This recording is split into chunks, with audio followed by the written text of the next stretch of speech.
ఇదేంటి ఏడుస్తున్నావు? ఉప్మా చేశానండి. ఉప్మా చేస్తే ఏడుపేందుకే? ఉప్మా చాలా బాగా కుదిరిందండి. బాగా కుదిరితే సంతోషించాలి కానీ అలా ఎక్కిళ్ళు పెట్టి ఏడుస్తావంటే వెర్రి మొహం. అతడికి ఉప్మా అంటే చాలా ఇష్టం అండి. ఎంతగాడికి? అదేనండి నా గోపికి. నీ గోపికి ఇష్టమా? విజిటింగ్ కార్డు ఇచ్చాడుగా, అడ్రస్ వెతుక్కుంటూ వెళ్ళి చక్కర వేసుకొని తినిపించినా పో. ఛీ, నేను పతివ్రతనండి. నేను ఒంటరిగా వెళ్తే అతను ఏదైనా తుంటర పని చేస్తాడు. అప్పుడు నేను కాదనలేను. అందుకని మీరే వెళ్ళి గోపికి ఇచ్చేసరండి. రాధా, ప్రపంచ చరిత్రలో నాలాంటి దరిద్రమైన భర్త ఎవరికైనా ఉంటాడంటావా?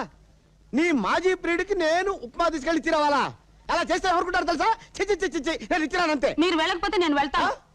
అప్పుడు నా గోపి, రాధా నీకు పెళ్ళైనా పర్వాలేదు, మనం ఎక్కడికైనా లేచిపోదాం అంటాడు. అంటాడు. దానికి నువ్వేమంటావమ్మా? అప్పుడు నేను ఆవేశం పట్టలేక నేను లేచిపోతాను. తల్లి నీకు దండం అమ్మా.